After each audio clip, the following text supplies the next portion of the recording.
Hello and welcome back to my channel. Even tough, I live in southwestern Pennsylvania. Wisconsin has always been home for me.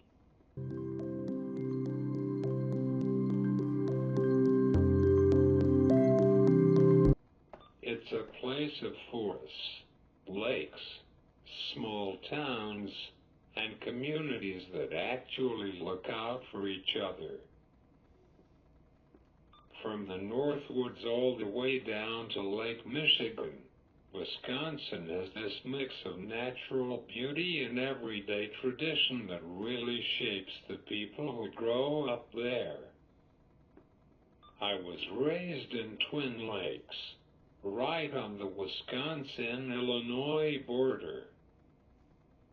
It was the best of both worlds, close enough to Illinois to feel connected, but rooted in the warmth and support of a true Wisconsin community.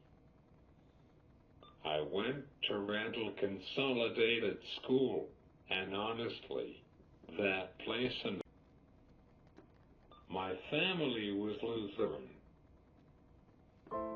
We started at Cross Lutheran in Burlington, and later moved to Messiah Lutheran in Twin Lakes after my grandparents relocated from Browns Lake to a condo near my aunt in Racine. Church, family, and routine were all woven together for us. At my aunt's funeral a couple months ago, I told a story that summed her up perfectly. She used to call my grandmother as house all the time. One day, everyone was upstairs getting ready for my cousin's graduation party, and she called. I called her back with *69, and instead of explaining anything over the phone, she panicked because I was alone and drove straight over to check on me. That was her worried, loving, and always showing up in person. Some of my favorite memories are simple ones. My family ate at the Cubby Hole Cafe all the time, just 5 minutes in Richmond, Illinois.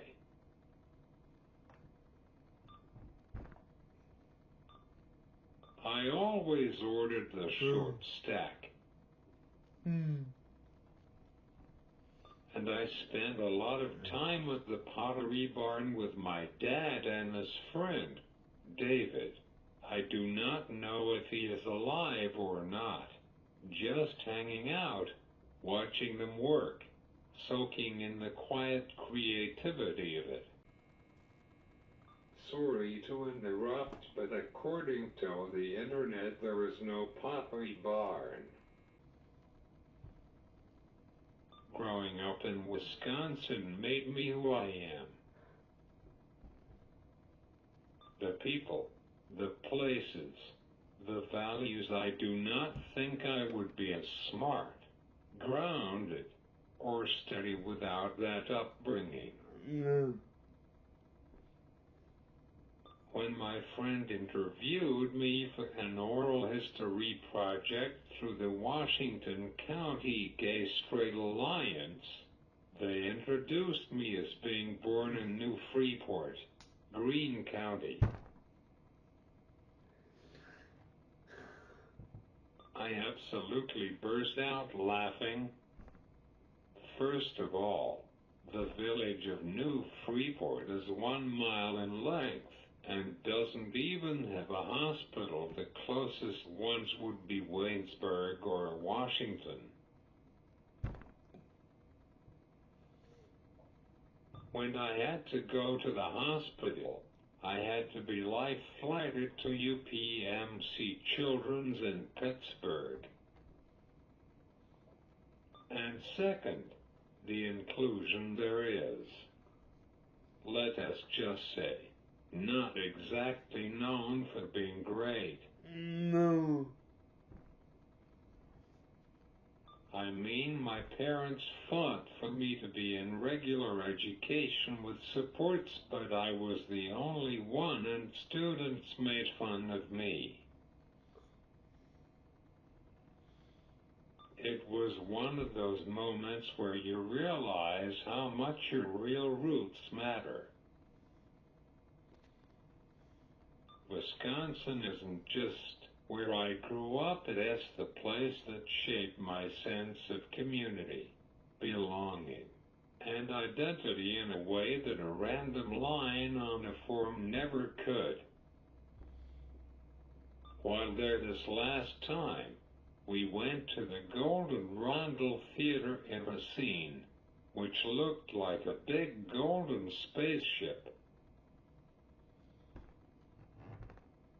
Honestly, I thought it was a lot bigger than it was, but maybe it was because I was 8 or 9 when I went with my class.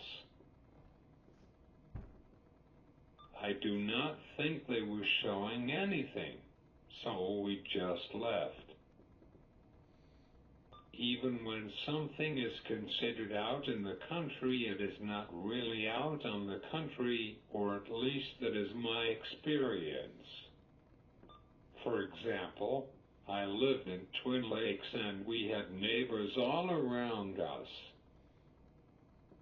Randall had to build an entirely new middle school while I was there just to accommodate the number of students.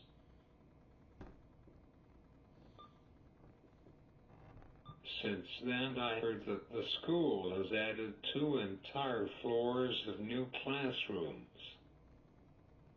One of my preferred treats when visiting Wisconsin is Kringle, with O&H Bakery producing what I consider to be the best. For those unfamiliar, Kringle is a Danish pastry shaped like an oval and typically filled with fruit or cheese. It is suitable for any time of day and serves as a convenient breakfast option, especially for those in a hurry, such as when catching a train, which I have done. When we lived in Twin Lakes, my grandma took the commuter train from Chicago to Kenosha, which is roughly an hour to an hour and a half. My brother and I did that trip, but we had to go to the Ogilvie Transportation Center to start because the stops in Chicago had 2 flights of stairs and no elevator. Once the elevator in Kenosha was down, so Nigel had to bump me down the steps. Yeah, that was a challenge. But hey, at least there is an accessible train. I think Wisconsin is a beautiful place to visit or to live. Here is one more interesting fact. On March 2nd, 1982, the state of Wisconsin became the first state in the Union to pass a gay rights bill.